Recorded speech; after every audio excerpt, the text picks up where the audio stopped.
জাহাপনা, এত রাত হয়ে গেল কিন্তু কৃষ্ণচন্দ্রের মন্ত্রী তো এখনো এলো না। আমার তো খুব ঘুম পাচ্ছে। তাহলে আর কি করবে? মানে মানে ঘুমিয়ে পড়ো। না মানে, আপনি না ঘুমোলে আমি কি আর ঘুমোতে পারি? এতই যখন দরদ, তখন ঘুমের কথা বলছোই বা কেন? চোখে সর্ষের তেল দাও, যত সব। প্রণাম জাহাপনা। প্রণাম রাখো। এত রাতে দেখা করতে এসেছো, কি দরকার সেটা বলো। নবাব বাহাদুর, আপনি তো অনেক দিন ধরেই জানেন যে আমার জীবনের একটাই উদ্দেশ্য। কৃষ্ণনগরের রাজা হওয়া, তাই তো? একদম তাই। সেই জন্য যতক্ষণ না আমি রাজা হতে পারছি ততক্ষণ আমার মনের ভিতরটা না কেমন খচখচ খচখচ করছে। তো আমাকে কি করতে হবে বলো? কিছুই না, আপনি শুধু সাব্বাস, দারুণ বুদ্ধি দিয়েছো মন্ত্রী। এরকম হলে পুরো কৃষ্ণনগরটাও আমার হাতের মুঠোয় চলে আসবে। উফ, একদম আপনি শুধু চিঠি লিখে জানিয়ে দিন যে 1 মাসের মধ্যে ইংরেজ আসবে, কিন্তু আসলে 1 সপ্তাহের মধ্যে আক্রমণ করবে আপনার সৈন্য। একদম। আমি অতর্কিতে হামলা করে বলবো, কৃষ্ণচন্দ্র, আমি তোমার সৈন্যবাহিনীর পারদর্শিতা পরীক্ষা করতে এলাম। হ্যাঁ, আর যেহেতু সেই মুহূর্তে সব সেনা আমার হেফাজতে থাকবে, তাই মহারাজ হারতে বাধ্য হবেন। আর আমি পাকাপাকি ভাবে কৃষ্ণনগর দখল নেব। হ্যাঁ, দারুণ পরিকল্পনা। হ্যাঁ, তাহলে আমি যেরকম যেরকম বললাম সেরকম করে এগোবেন। আমি আজকে এখন এলাম। হ্যাঁ, হ্যাঁ, এসো। অনেক রাত হলো, খুব ঘুম পাচ্ছে। একটা চিঠি লিখে দূতের হাতে দিয়েই ঘুমিয়ে পড়বো। হ্যাঁ,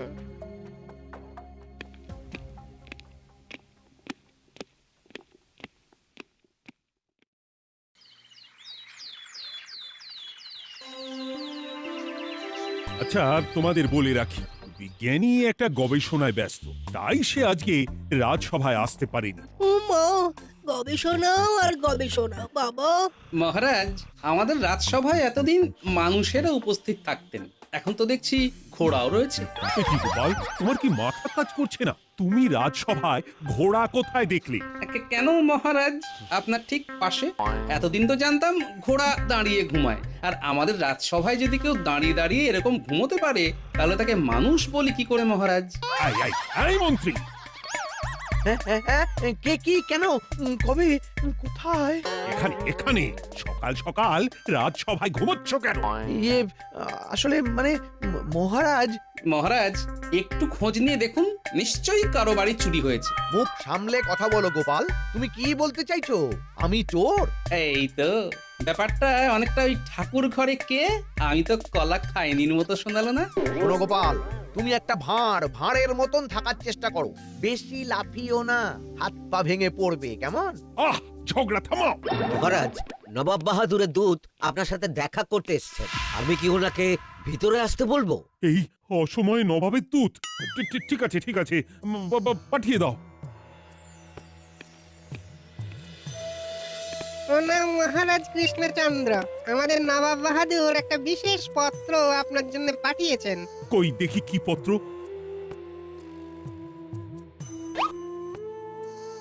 প্রিয় কৃষ্ণচন্দ্র, পত্রের শুরুতে অনেক অনেক ভালোবাসা। তোমার জ্ঞাতার্থে জানিয়ে রাখি, আগামী অমাবস্যা রাতে ইংরেজ সেনাবাহিনী সারা বাংলায় আক্রমণ করতে চলেছে। তাই তুমি অতি সত্বর তোমার সৈন্যদের প্রশিক্ষিত করো, যাতে ওরা দাপটের সাথে লড়তে পারে। আমি আমার অধীনস্থ সকল রাজ্যকে সতর্ক বার্তা পাঠিয়ে দিচ্ছি। ও মাগো, সর্বনাশ! এবার আসবে ইংরেজ সেনা, চলবে গোলাগুলি, চারিদিকে জ্বলবে আগুন, উড়বে মাথার খুলি। আমি এখন আসি মহারাজ। হ্যাঁ হ্যাঁ, এসো এসো এসো। মহারাজ, আমার মনে হয় সকল প্রজাদের একবার এই ব্যাপারটা সম্পর্কে ঘোষণা করে সচেতন করে দেওয়া উচিত। সে না হয় করব, কিন্তু আমি কি করব? কিছুই তো মাথায় আসছে না। আমাদের সৈন্য ওই ইংরেজ সৈন্যদের সাথে কি করে লড়বে? মহারাজ, আমি তো আপনার চক্ষুশূল। মানে কোনো কাজেই লাগি না। তবে এই ব্যাপারে আমি কিন্তু আপনাকে সহযোগিতা করতে পারি। কিভাবে? আমার এমন কিছু লোক জানা আছে, তারা আমাদের সৈন্যদের প্রশিক্ষিত করে একেবারে চাবুক বানিয়ে দেবে। সত্যি বলছো? হ্যাঁ মহারাজ, যদি সেটা না হয় আমাকে শুলে চড়াবেন। বেশ, তাহলে আজকে থেকে আমাদের সকল সেনাদের প্রশিক্ষিত করার ব্যবস্থা করো। মহারাজ, দু চারজন যদি রাজবাড়িতে না থাকি তাহলে যে ছোটখাটো কোনো বিপদ হলেও আপনাকে রক্ষা করার কেউ থাকবে না। ঠিক আছে, তাহলে আমাদের দুজন দ্বাররক্ষী আর সেনাপতি তোমরাই আপাতত রাজবাড়ির দায়িত্বে থাকবে, আর বাকিরা মন্ত্রীর সাথে প্রশিক্ষণ শিবিরে যাবে। যথাজ্ঞা মহারাজ। মহারাজ, আমাদের মনে হয় এই আসন্ন বিপদের সময়ে আমাদের সকলের উচিত শরীর চর্চা করা, যাতে বিপদ এলে আমরাও ঝাঁপিয়ে পড়তে পারি। ঠিক বলেছ, ঠিক। শোনো শোনো শোনো, আগামী অমাবস্যায় ইংরেজ সেনারা বাংলায় আক্রমণ করতে চলেছে। সবাই সাবধানে থেকো। শোনো শোনো শোনো।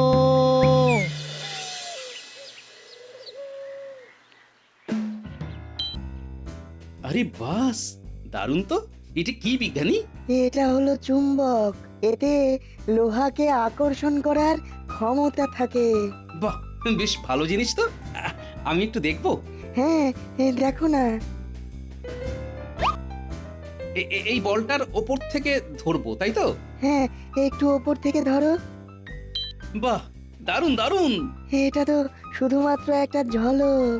আমি এমন এক শক্তিশালী চুম্বক বানাবো যেটার সাহায্যে একটা লোহার গরুর গাড়িকেও আকর্ষণ করে টেনে নেওয়া যাবে। কাজ অনেকটাই এগিয়ে গেছে, আর এই 2-3 দিনের মধ্যেই সেটা বানানো হয়ে যাবে। বাহ, আমার খুব মজা হচ্ছে, কিন্তু এখন রাজ্যের যা পরিস্থিতি তাতে মজা করা যাবে না। কেন গোপাল, কি হয়েছে? আজকে সকালবেলা নবাবের দূত চিঠি নিয়ে এসেছিল। চিঠি তো নয়, ওটা ছিল সতর্ক বার্তা। কিসের সতর্ক বার্তা? 1 মাস পরেই সামনের অমাবস্যায় আমাদের বাংলায় আক্রমণ করতে চলেছে ইংরেজ দল। সে কি গোপাল? হ্যাঁ, তাই তো তোমাকে জানাতে এলাম। তুমি বিজ্ঞান চর্চার পাশাপাশি শরীর চর্চাও করো, কারণ যুদ্ধ হলে কখন কাকে প্রয়োজন হয় বলা তো যায় না। সে না হয় সুযোগ পেলে করব। আমার বৃহৎ চুম্বক যতদিন না প্রস্তুত হচ্ছে ততদিন আমার শান্তি নেই। তাও ঠিক। আচ্ছা, আমাদের কৃষ্ণনগরের সশস্ত্র সেনা ইংরেজদের গোলা বারুদের মোকাবিলা কি করে করবে? আমাদের সেনাকে প্রস্তুত করার দায়িত্ব মন্ত্রী মশাই নিয়েছেন। ওনার কোনো পরিচিত প্রশিক্ষণ শিবিরে সব সেনারা আজকে চলে যাবে, তারপর সবাই চাবুক হয়ে ফিরবে। তুমি তো জানো মন্ত্রীর কথার দাম কি। তুমি একটু বিচক্ষণ থেকো গোপাল। হ্যাঁ, সে তো আমাকে থাকতেই হবে।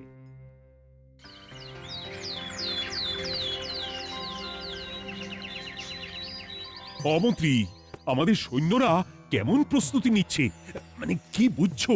আপনি কোনো চিন্তা করবেন না মহারাজ, আমাদের সেনাদের অনেকের শরীরেই মেদ জমে গেছে। এখন মেদ ঝরানো চলছে, এরপর ধীরে ধীরে অস্ত্র শিক্ষা, কৌশল সব শিখবে। ইংরেজদের ছোঁড়া একটা গোলা পড়লেই সব কৌশল শেষ হয়ে যাবে। এই গোপাল, তুমি এসব বাজে অলক্ষণে কথা বলো না তো। নিজে তো কিছু করতে পারো না, শুধু বড় বড় কথা। আচ্ছা মহারাজ, আজকে আমাকে একটু তাড়াতাড়ি বেরিয়ে যেতে হবে। হ্যাঁ, একটু কাজ আছে। আচ্ছা, ঠিক আছে, ঠিক আছে, এসো এসো।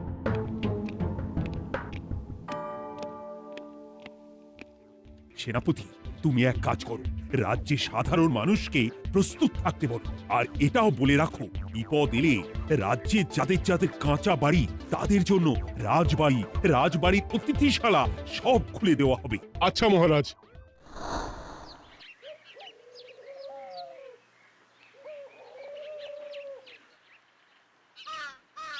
গোপাল দাদা, বলছিলাম কি, আমাদের তো কাঁচা বাড়ি, ইংরেজদের গোলাগুলি আমরা কি করে সামলাবো বলো তো? সেনাপতি এসে তোমাদের কিছু জানায়নি? সে তো জানি না, আমি তো সারাদিন মাঠে ঘাটেই থাকি।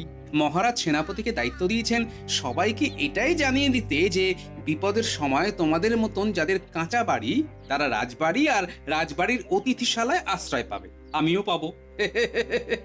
আচ্ছা গোপাল দাদা।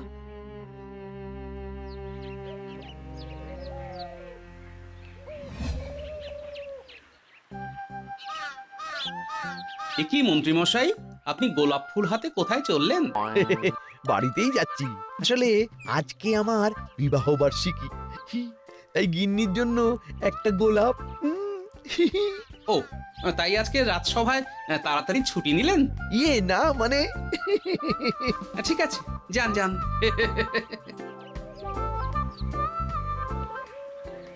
পুরো রাজ্য ভয়ে কাঁপছে, আর এদিকে মন্ত্রীমশাইয়ের ভালোবাসায় উথলে উঠছে। না, ব্যাপারটা খুব একটা সুবিধের লাগছে না। সাবধানে পা ফেলতে হচ্ছে।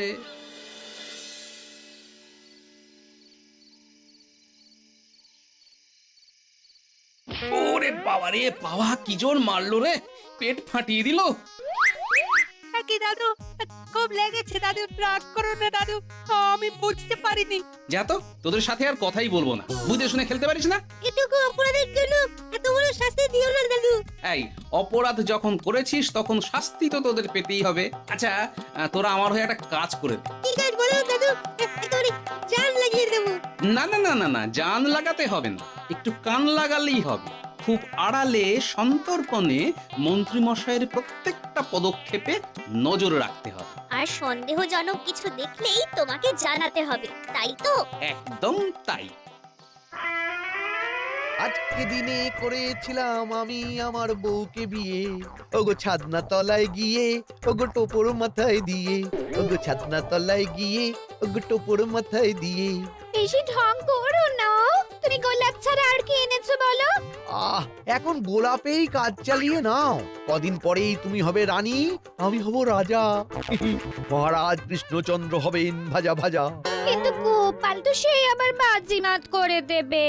এবার আর কিচ্ছু করতে পারবে না, এমন ফাঁদ পেতেছি না বাবা। আসতে পারি মন্ত্রী মশাই? আরে আয় আয় আয় আয়, এত অনুমতি নেওয়ার কিচ্ছু নেই। তারপরে বল, তোরা প্রশিক্ষণ কেমন দিচ্ছিস? প্রশিক্ষণ আবার কি, আমরা চুপচাপ বসে আছি আর সৈন্যরা সারাদিন ছুটছে। ওদের হাতে পায়ে ব্যথা হচ্ছে আর আমরা গা হাত পাটে পাচ্ছি। মহারাজ ভাবছে 1 মাস পরে ইংরেজ আসবে, কিন্তু আসলে 1 সপ্তাহ পরেই যে নবাব বাহাদুর সেনা নিয়ে আসবে সেটা তো জানে না। পুরো ধরাশায়ী হয়ে যাবে। তারপর আপনি রাজা আর আমরা দুজন দুই মন্ত্রী। ওরে বাপরে, মন্ত্রী মশাই তো এবার বিশাল বড় ছক কষেছেন রে। বেশি দেরি না করে চল এক্ষুনি গিয়ে গোপাল দাদুকে ব্যাপারটা জানাই।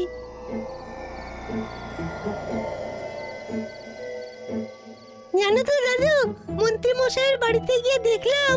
তোরা প্রশিক্ষণ কেমন দিচ্ছিস?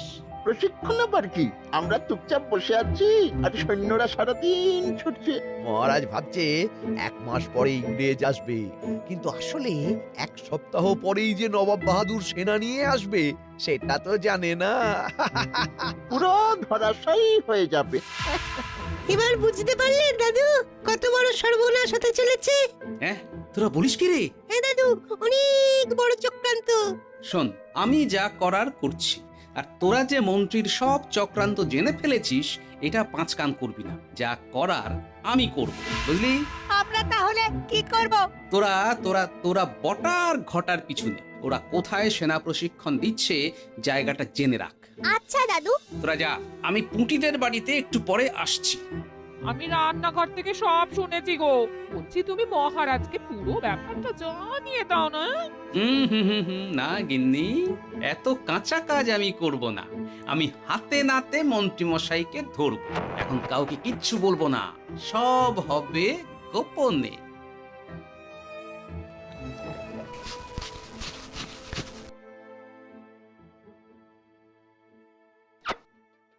কি জমানো মোহর বের করছো কেন? ভালো কাজের জন্যে ভালো খরচ হয়, কথা বলো না।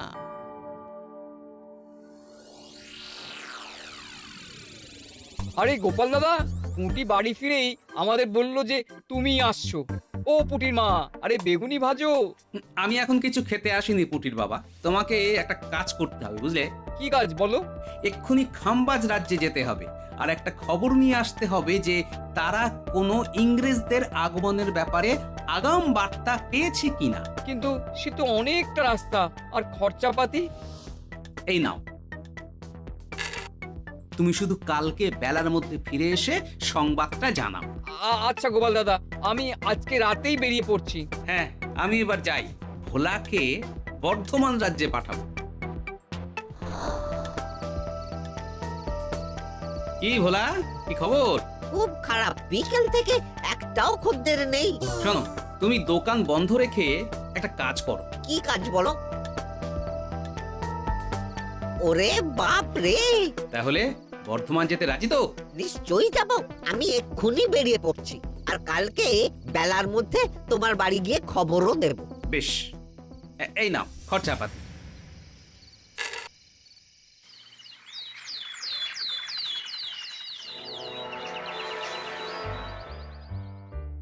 তাড়াতাড়ি কর বটা, প্রশিক্ষণ শিবিরে যেতে হবে তো। হ্যাঁ হ্যাঁ, করছি করছি, এত তাড়াহুড়োর কিছু নেই। উপপাড়ার প্রান্তে যেতে আর কতক্ষণ সময় লাগবে? বলছি, আমরা তো কদিন ধরে ওঠবোস করেই চলেছি। ইংরেজদের বিরুদ্ধে এই লড়ার শিক্ষা কখন পাবো? সব সময় এলে পাবি, এখন যা বলছি করে যা। দাদু, উপপাড়ায় প্রশিক্ষণ চলছে। বটা আর ঘটা কাকা ছদ্মবেশে প্রশিক্ষণ দেওয়ার নামে সেনাদের উঠবস করাচ্ছে। আচ্ছা, এই ব্যাপার, ঠিক আছে। আরে তোকে যে কি বলে ধন্যবাদ জানাবো। ধন্যবাদের দরকার নেই দাদু, এটা তো আমাদের শাস্তি ছিল তোমার পেটে বল মারার। বেশ, একদিন পেট ভরে খাইয়ে দেব। আরে ওই তো বাবা আর ভোলা ময়রাও এসে গেছে। কি খবর পেলে তোমরা? না না, বর্ধমানে ইংরেজদের আসার কোনো বার্তাই আসেনি। খাম্বাজ রাজ্যেও নেই কোনো খবর। আমি জানতাম। তার মানে এটা নিশ্চিত হলাম যে পুরোটাই মন্ত্রী মশাই আর নবাব বাহাদুরের মিলিত চক্রান্ত। রাজসভার দূত মারফত ওই চিঠিটা পাঠিয়েছিল শুধুমাত্র বিভ্রান্ত করার জন্য। তাহলে আমরা আসি গোপাল দাদা। হ্যাঁ, এসো। আর বাচ্চাগুলোকে রসগোল্লা খাইয়ে দিও তো ভোলা। বেশ বেশ বেশ। মহারাজ, আপনিও তো চিন্তা করবেন না, আমাদের সেনারা তো প্রশিক্ষণ নিচ্ছে, ঠিক একটা সুরাহা হয়ে যাবে মহারাজ। কোনো সুরাহা হবে না রানীমা, ক্ষমা করবেন, অনুমতি না নিয়েই এলাম। কি গোপাল, গুরুত্বপূর্ণ কথা আছে। কি কথা বলো? এক, ইংরেজরা আসছে না বাংলা আক্রমণ করতে। নবাবের চিঠিটা শুধুমাত্র আপনাকে বিভ্রান্ত করার জন্য। দুই, নবাবের সাথে মন্ত্রীমশাই ষাট করেছেন রাজা হবেন বলে। তিন, নবাব বাহাদুর আর কদিনের মধ্যেই কৃষ্ণনগর আক্রমণ করবেন। আর চার, সেনাদের প্রশিক্ষণ দিচ্ছে ছদ্মবেশী বটা আর ঘটা। এত খবর তুমি কোথা থেকে পেলে? আমার শিশু গুপ্তচর বাহিনী মারফত। মন্ত্রীর আমি মজা দেখাচ্ছি। না না মহারাজ, এখন কিচ্ছু করবেন না। আপনি ঠিক আক্রমণের আগের দিন রাতে সেনাদের পূব পাড়া থেকে নিয়ে আসার বন্দোবস্ত করুন, আর কোনো এক কামারকে বলুন আমাদের সকল সেনার জন্য কাঁসা পিতল বা লোহা ছাড়া অন্য ধাতুর অস্ত্র বানাতে। সে কি, তা কেন? সে সময় এলেই বুঝতে পারবেন মহারাজ, আমি বাকি সব সাজিয়ে নিচ্ছি। তবে মন্ত্রী মশাই ও নবাব যেন কোনোভাবেই বুঝতে না পারেন যে ওনাদের চক্রান্ত আমরা ধরে ফেলেছি। না না না না, তুমি আমাকে বাঁচালে গোপাল। উফ। আমি এখন আসি মহারাজ, বিজ্ঞানীর সাথে দেখা করতে হবে। কি বিজ্ঞানী, আবিষ্কার কতদূর? আবিষ্কার হয়ে গেছে, এই দেখো, এই দেখো। এই চুম্বকের আকর্ষণ এত তীব্র যে কড়াইটা সরাতেই পারছি না টেনে। সাব্বাস, এই তো চাই। তোমার এই আবিষ্কারই আমাদের কৃষ্ণনগরকে বাঁচাবে বিজ্ঞানী। কিভাবে? শোনো, নবাবের সেনাদের হাতে থাকবে লোহার অস্ত্র, আর তারা যখন আক্রমণ করতে আসবে রাজবাড়ির দরজার সামনে এই চুম্বক লাগানো থাকবে, আর ওদের সব কিছু এই চুম্বক টেনে নেবে। আরে বাস, গোপাল, দারুণ ভেবেছো তো। সব ব্যবস্থা হয়ে গেছে, এবার শুধু যুদ্ধের দিনের অপেক্ষা।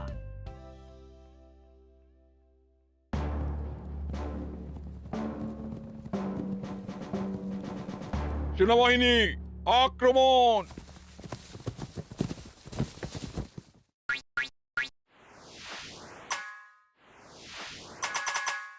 এই এই মাটি করেছেন আমাদের সব অস্ত্র তো এমনি এমনি উড়ে চলে গেল। হ্যাঁ ও জাহাবানা, একবার সামনের দিকে তাকিয়ে দেখুন, আমাদের সব অস্ত্র কৃষ্ণনগরের রাজবাড়ির দরজায় লাগানো কি একটা জিনিস টেনে নিয়েছি।